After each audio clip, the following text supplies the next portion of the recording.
El domingo pasado nosotros comenzamos la serie que lleva como tema el hombre espiritual y pusimos un buen fundamento en la enseñanza anterior. Y esta enseñanza básicamente está basada en el libro de Efesios, en su capítulo 4, versículos 23 y 24. Pero cuando usted analiza y estudia el contexto de esos versículos, que son los versículos que rodean esos dos versículos, tanto los versículos anteriores como los posteriores, te darás cuenta que el apóstol Pablo nos está enseñando acerca de la nueva vida en Cristo. Y la palabra de Dios dice de la siguiente manera: y renovaos en el espíritu de vuestra mente, y vestíos del nuevo hombre, creado según Dios en la justicia y santidad de la verdad. Y hoy vamos a hablar misterios que están encapsulados en la palabra de Dios, que están escondidos y que Dios, por su amor y misericordia, nos los ha mostrado, nos los ha enseñado, nos los ha revelado. Y yo quiero compartir con ustedes esos misterios que forman parte de mi nuevo libro que estoy escribiendo. Creo que ese nuevo libro que estoy escribiendo va a ser el primero que voy a publicar. Hay otros libros que están muy antiguos, pero este está bien actualizado. Amén. Y hemos recopilado muchísimas fuentes.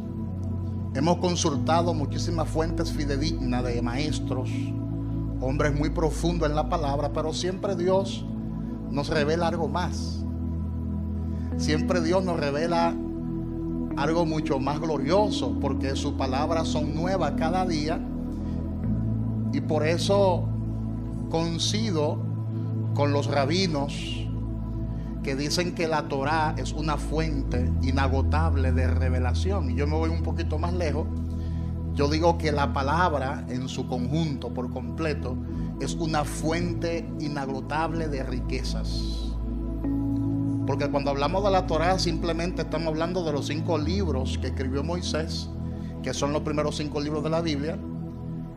Y ellos dicen, los rabinos, que en esos 5 libros se esconden tesoros, se esconden riquezas.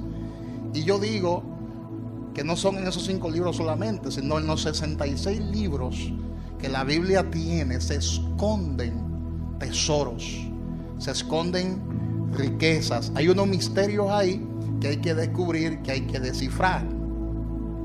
Amén.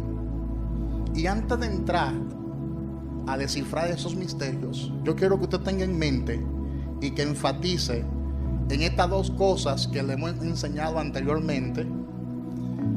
Quiero que hagamos énfasis en las dos cosas del hombre interior. Cuando hablamos del hombre interior, estamos hablando del hombre nuevo. Cuando hablamos del hombre nuevo, estamos hablando del hombre espiritual. Déjame, para que me entiendan, déjame hacerle un pequeño ejercicio de esto. Quiero que me pasen ustedes 3 aquí adelante. Pónganse en línea ahí. Amén. Cuando Dios creó al hombre en sentido general, lo creó espíritu, alma y cuerpo. Esa es la naturaleza humana. Tanto lo que han nacido de nuevo como lo que no han nacido de nuevo están compuestos por 3 partes. O sea que el que está allá afuera depravado, borracho, viviendo una vida desordenada, también tiene espíritu, alma y cuerpo. Tiene los 3 elementos. Porque estos 3 elementos forman parte de la esencia misma del ser humano. El ser humano es espíritu, tiene un alma y vive en un cuerpo. Los 3 son inseparables. Abrácense las 3. Y forman parte de lo que es el cuerpo humano. El cuerpo humano es el estuche, es la casa donde viven 2 inquilinos, que es el espíritu y el alma. el espíritu y el alma viven en el cuerpo. Hay una parte visible, que es la que nosotros podemos ver, es el estuche de afuera, y hay una parte invisible espiritual que no se puede ver. Por eso los psicólogos hablan de la mente, y cuando hablan de la mente, hablan de un subconsciente y de un consciente. El subconsciente no se puede ver porque es sensorial, y tampoco el consciente. Los pensamientos existen, ¿sí o no? Pero usted no puede ver un pensamiento. Muéstrame un pensamiento para que vea que no se pueden ver los pensamientos porque son espirituales, son invisibles. Las palabras se pueden escuchar, pero no se pueden ver. Por eso hay poder en la palabra, porque la palabra es invisible. Por eso es que la fe es espiritual, porque la fe se basa en la confesión. La fe no es muda, la fe siempre dice algo, la fe siempre expresa algo. Y la palabra tiene un poder extraordinario en el ser humano. Por eso hay publicidades, audiovisuales, porque la gente es dirigida por palabra. Entonces, el ser humano tiene tres partes, para no durar mucho ahí: espíritu, alma y cuerpo. Ahora, cuando el hombre es engendrado por Dios, entonces se produce el milagro más grande, que es el milagro de la regeneración. Y el hombre entonces recibe un nuevo ser. No es que ese ser es modificado. Por eso el apóstol Pablo, que fue el hombre más profundo en el Nuevo Testamento después de Jesús, el hombre más profundo en los asuntos espirituales, dice: de modo, 2 Corintios 5:17, de modo que si alguno está en Cristo, nueva creación es. Nueva criatura es. Es como cuando Él engendra y alumbra una nueva criatura. Nueva creación es. Las cosas viejas pasaron, he aquí todas son hechas nuevas. Entonces, ¿qué sucede?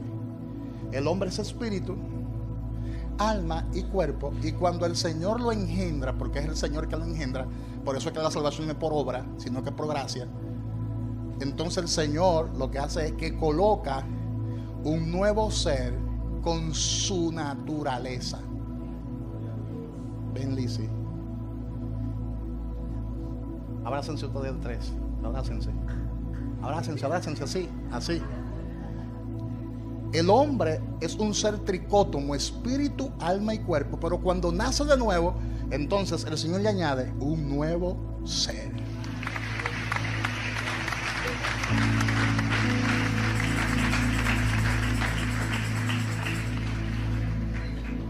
Y le voy a enseñar ahorita mucho más profundo por qué un brujo que no ha nacido de nuevo puede ver cosas en el mundo espiritual, o porque adivina.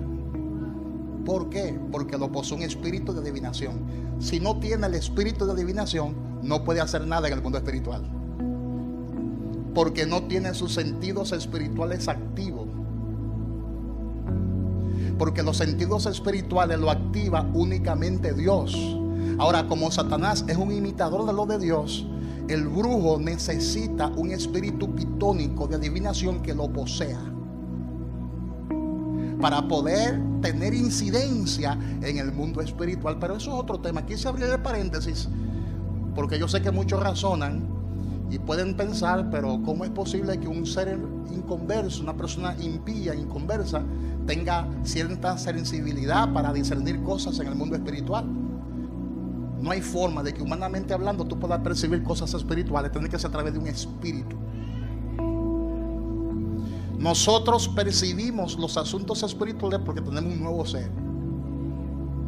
Pero si un inconverso está percibiendo muchas cosas en el mundo espiritual, entonces hay que revisar por qué, qué es lo que está pasando en esa persona. Y casi siempre uno llega a la conclusión de que esa persona está poseída por legiones de demonios. Pueden sentarse. Y otros lo explican o tratan de explicarlo desde otro punto de vista. Los médicos hablan del hemisferio derecho del cerebro y del hemisferio izquierdo. Los psicólogos hablan del consciente y del subconsciente. La ciencia dice que hay cosas que son paranormales. Otros dicen que hay cosas que son psiquiátricas. Tiene problemas psiquiátricos, está mirando sombras, está mirando cosas.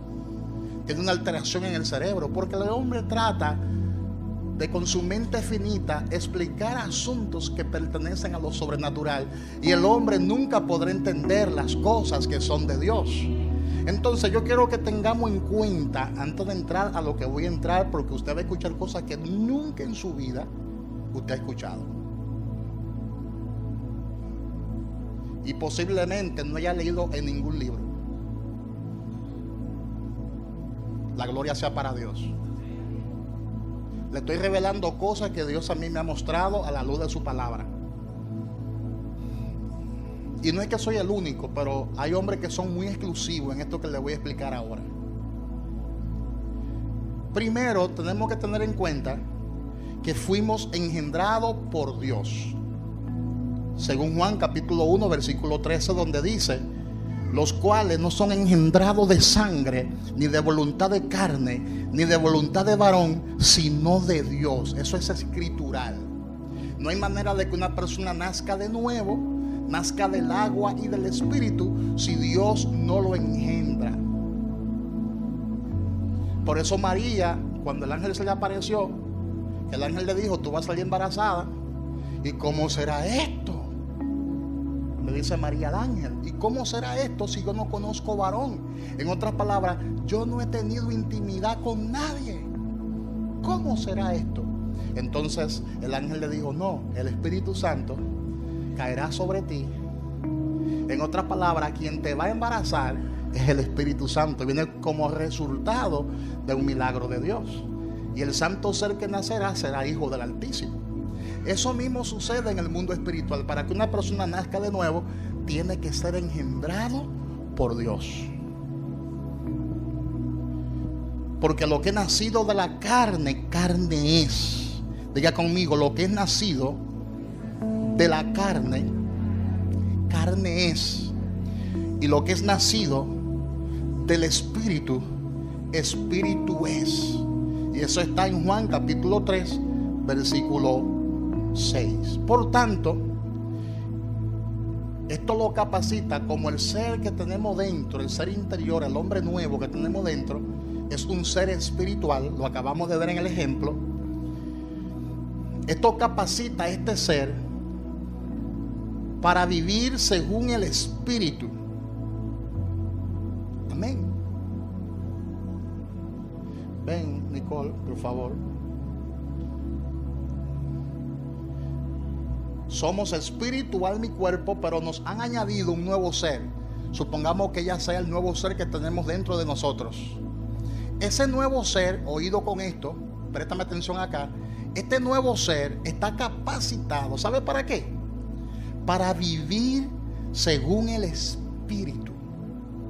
Romanos 8:9 dice: mas vosotros no vivís según la carne, sino según el Espíritu. Es decir, que este ser no puede pecar. Pastor, pero nosotros pecamos. Claro, porque somos espíritu, tenemos un alma y vivimos en un cuerpo. Somos seres humanos, naturaleza carnal. Pero ese ser que ha sido añadido a nosotros no puede pecar, porque tiene la misma esencia de Dios, la misma naturaleza de Dios, y Dios no peca. Dios no puede mentir. Dios no puede odiar.